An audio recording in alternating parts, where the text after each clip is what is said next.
alaykum. Va alaykum assalom. Obod turg'izvor. Aya bilda girish ushlab qoldimi? Yo'q, men kelayotganini eshitib yuragim tovonimga tushib qoldi. Men choy damlay. Nima desa aytganlik bo'lmasa nasib buziladi. Uyga ammam keldi, endi peshochkanim seziladi. Opa, yaxshi keldingizmi? Dadangiz ammangizdan muncha qo'rqadi. Qo'rqmaydi, hurmat qiladi. Chunki dadam bunday paytda ammam ko'tarib katta qilganda, qarab tur hozir bitmaydigan ishlar hal bo'lib ketadi. Ammajonim, ammamas, juda katinamni sukiladi. Nima gap, jiyanjonim? Mana ayam xotinimni 6 oydan beri uyga jo'natmayapti. Kelinlar bir yilda bir uyga bor ekan-da. Ha, kelin poshsha, qaydan chiqqan zakon bu? Hop. Ketavering kelin. Jurakni endi joyiga soldim, yana tovonimga tushib qoldi. Voy, ammajonim muncha yaxshisiz, yuragimda naqshsiz. Voy.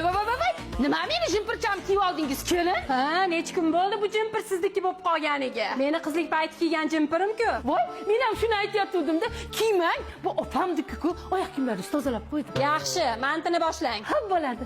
Voy, har gapirganda qaynam tirilib kelgandek bo'lyapti-ey. Ammajonim mehribonim jaltiraydi ko'zi, kelinlarni qaltiratadi, g'irt enasini o'zi. Kelin, ha deb ukamga sakravermang. Siz ermas, ukam sizga er bo'ladi. Voy, qaynopam telefon qilyapti. Qara 3 kecha sanayman, ammam yo'q qola. 1 2 3. Xo'p bo'ladi. Yo'q qoldi. Qayerdalar? Nima bo'ldi? Nima bo'ladi? Ammamda ham qaynopasi ketdi. Voy baraka topsin opam, yuragim og'riyapti deganimga turshak tashab ketibdi. Umrlari uzoq bo'lsin. Belim og'riyapti desam, dumba tashab ketibdilar. Ammajonim, ammama, Mehrdaryo farishtam, boshingiz bo'lsin omon.